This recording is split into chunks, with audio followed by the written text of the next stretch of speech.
बिल्कुल यकीन नहीं आ रहा। उन्होंने इतने दिन इस तरह कैद में रखा है तुम्हें। दरवाजे पर आदमी खड़ा किया।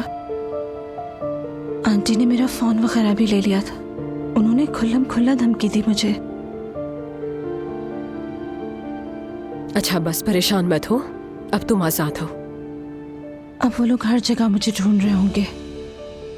बहुत हुआ तो सुबह तक ढूंढते रहेंगे। कोई अंदाजा नहीं लगा सकता कि तुम यहाँ हो। घर वालों को भी खैर खबर नहीं दे सकते, यानी तुम मेरे पास बहुत आराम से रह सकती हो। वैसे भी अम्मी बाबा को मेरी परवाह नहीं, देख लिया। एक बार भी खैरियत पूछने के लिए फोन नहीं किया।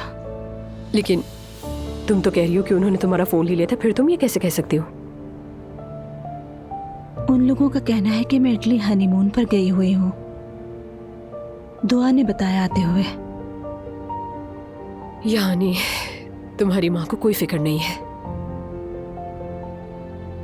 और वैसे भी अम्मी ने जबरदस्ती मेरी शादी करवाई है ताकि तुम रूहान से शादी न कर लो।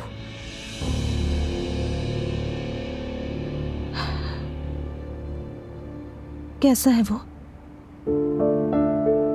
छोड़ो उसे।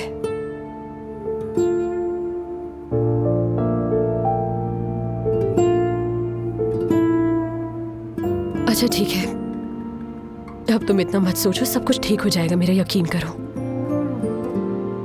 उसे भी कुछ मत बताना प्लीज। ठीक है, नहीं बताऊंगी, तुम फिक्र मत करो। लेकिन क्या तुम रूहान को देखना भी नहीं चाहती हो? मैं तो अभी अपने आप को भी नहीं देखना चाहती अलिफ। बात तो तुम्हारी ठीक है। आखिर तुम्हें जबरदस्ती ब्याह कर खिड़की से नीचे फेंक दिया क्या?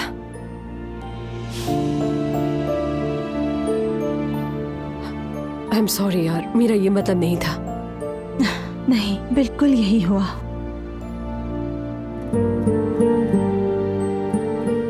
तुम्हारा शुक्रिया अलिफ। पहले जो मैं तुम्हारे बारे में बुरा सोचती थी वो सब गलत था। बहुत शर्मिंदा हूं तुम्हारे सामने। उम्मीद है तुम मुझे माफ कर दोगी।